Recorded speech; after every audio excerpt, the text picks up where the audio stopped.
একটা second video একটা cross brand এবং মিস ব্র্যান্ড এটাও আপনারা লোকজন আমাদেরকে দেখাচ্ছে স্যার আপনারা এটাও করছেন আপনারা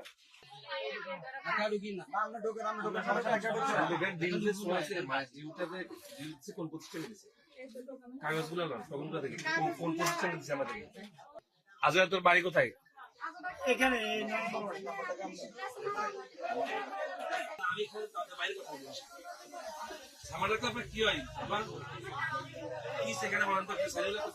উনি আমাদেরকে সাধারণ জনগণ বলতেছে যে ১ নং চরজব্বর ইউনিয়নের ৯ নং ওয়ার্ডের জামাতের সভাপতি সামার ডাক্তার ওনার বাড়িতে প্রচুর পরিমাণ খাদ্য অধিদপ্তরের চাউল আছে, উনি ওই চাল বিক্রি করতেছে সাধারণ মানুষ থেকে।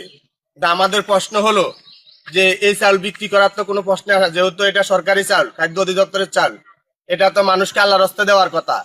তাহলে ওনারা কেন মানুষের এই আল্লাহর রাস্তা দেওয়ার চাল, মানুষ গরিব দুঃখী অসহায় মানুষের চাল ওনারা বিক্রি করতেছে? এখানে কিছু সরকারি চাল জব্দ করা হয়েছে, জব্দ করার পরে আমরা আসছি, আসার পরে আমরা এই যে স্মার্ট বাজার ডেলি শপ একটা কার্ড খাইছি।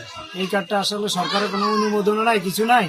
এই কার্ডটা দিয়ে ওনারা মহিলাদের কাছ থেকে একটা গ্যাস্ট্রিকের ওষুধ দিয়ে, যেই গ্যাস্ট্রিকের ওষুধটা আপনার কোনো সরকারি কোনো নেই, ডকুমেন্ট নেই, 12 টাকার ওষুধ 60 টাকা নিছে, আর এই কার্ডটা দিছে। এই কার্ডটা কেন দিছে এবং কি জন্য দিছে আমরা আপনার সরকারের দৃষ্টি আকর্ষণ করে বলতেছি, এবং কি সুবর্ণচর ইউনিয়ন মহোদয়ের দৃষ্টি আকর্ষণ করে বলতেছি, আপনারা এগুলো একটু তথ্যটা করে একটু আমাদেরকে করবে।